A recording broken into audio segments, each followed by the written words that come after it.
اثر لیا ہے اور اس کو ہی وہ فالو کر رہے ہیں.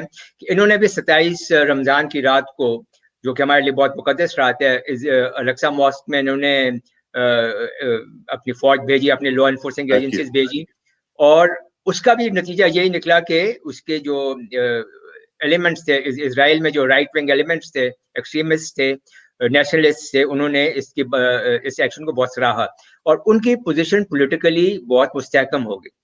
اس کے بعد حالات ان کے کنٹرول میں لے آئے تو، اور انہوں نے ایک غازہ کے اوپر یہ ایک ملٹری، جس کو میں تو ایریل بلٹس کریگ کہوں گا، وہ انہوں نے شروع کر دیا اور بے دریغ فائرنگ کی، مطلب میزائل داغے اور لوگوں کو وہاں پہ انہوں نے ان کا نقصان کیا، اور تقریباً 273 لوگ شہید ہوئے ہیں وہاں پر، جن میں سے 65 کے قریب تو بچے ہیں. مگر بہرحال یہ تو نیتن یاہو صاحب کے جو ہیں ان کی کیلکولیشن میں نہیں آتا کہ کون زندہ رہا کون مر گیا. ان کو اپنے پولیٹیکل جو تھا فیوچر اور کرپشن چارجز سے بچنے کا زیادہ احساس تھا، تو شاید وہ اس میں کافی حد تک کامیاب ہو گئے ہیں. اب ہمیں یہ دیکھنا ہے کہ جیسے میں نے پہلے عرض کیا کہ یہ سارا جو ایک کایا جو ہے یو ایس اسرائیل کمبائن کی، اب یہ پلٹ رہی ہے. اب وہ بات نہیں رہی جو کہ پہلے تھی. اگر ہم یہ دیکھیں تو انٹرنیشنل کمیونٹی میں اب وہ اس طرح سے اسرائیل کے ایکشنز کی، اگریشنز کی سپورٹ نہیں ہے جیسے کہ پہلے ہوا کرتی تھی. جیسے کہ لیٹس سے 67 کی وار کے بعد ہوئی، انہوں نے سارا ویسٹ بینک پکڑ لیا، گولان ہائٹس پکڑ لی، اور لوگوں نے انٹرنیشنل کمیونٹی نے اس طرح سے اس کی جو کیا کہتے ہیں اس کے خلاف نہیں بولے جیسے کہ ان کو بولنا چاہیے تھا، یا اس کی مخالفت نہیں کی اس طرح سے. اب انٹرنیشنل کمیونٹی کا ایک بہت بڑا حصہ ایسا ہے جو کہ اس کے خلاف بولنا شروع ہو گیا ہے. ایک تو ایک چینج یہ آ رہا ہے. دوسرا چینج آ رہا ہے ورلڈ پبلک اوپینین کے اوپر. اگر آپ یہ دیکھیں کہ اس کارروائی کے اوپر جتنی پبلک پروٹیسٹ ہوئی ہیں، آسٹریلیا سے لے کے پورے ایشیا کے اندر اور مڈل ایسٹ کے اندر، یورپ میں، اور ایون ود ان امریکہ، تو تمام جگہوں پہ مسلمز اور نان مسلم سے خاص طور پر اس اگریشن کے خلاف بات چیت کی ہے. اور اب جو پبلک پروٹیسٹ جو ہیں وہ اس بات کی غمازی کرتے ہیں کہ یو ایس اسرائیل کمبائن کا جو یہ قدم جو ہے اس کو انٹرنیشنلی یا گلوبل لیول کے اوپر کوئی پذیرائی حاصل نہیں ہوئی ہے. اور ایک اینٹی سیمیٹزم کا جو ایک ایشو ہے جس کی یہ ریفیوز لیتے ہیں ہمیشہ ہر بات پہ. جیسے ہی آپ ان کے کسی ایکشن کے خلاف بات کریں تو یا اینٹی سیمیٹزم پہ بات لے جاتے ہیں. اس کی بوگی بھی کافی حد تک ایکسپوز ہو گئی ہے. آگے ہم دیکھتے ہیں کہ ورلڈ میڈیا کے اوپر، this a very interesting and a very important point. World media اب اس طرح سے سبسروینٹ نہیں ہے یو ایس اسرائیل کمبائن کے جیسے کہ پہلے ہوا کرتا تھا. اور اس کی سب سے بڑی وجہ ہے سوشل میڈیا. اور سوشل میڈیا کا جو کمال ہے وہ یہ ہے کہ وہ ریئل ٹائم انفارمیشن اور ریئل ٹائم نیوز جو ہے وہ ساری دنیا میں سیکنڈز کے اندر پہنچا دیتا ہے. اور اس کا مطلب یہ ہے کہ جو ان کا ورلڈ میڈیا جو ہے اس کے پاس اتنا ٹائم نہیں ہوتا کہ وہ اس خبروں کے اوپر یا اس انفارمیشن کو اسپن کر کے اپنے طور پر اپنی طرف سے اس کو پیش کر سکے. تو اب جو کچھ بھی غزہ میں ہو رہا تھا وہ فوری طور پر ساری دنیا میں پہنچ رہا تھا. تو اس کے اوپر کوئی اسپن کریٹ کرنا اور اس کو اپنے حق میں اس کو لا کر پیش کرنا وہ ممکن نہیں رہا تھا اس میڈیا کے لیے یہ کرنے کے لیے. تو اس سے یہ ہوا کہ دنیا کو حقیقت جلد از جلد معلوم ہوتی رہی، اور ان کی جو اسپن تھی یا مس انفارمیشن تھی یا ڈس انفارمیشن تھی یا فیک نیوز جو تھی وہ بری طرح سے پٹ گئی.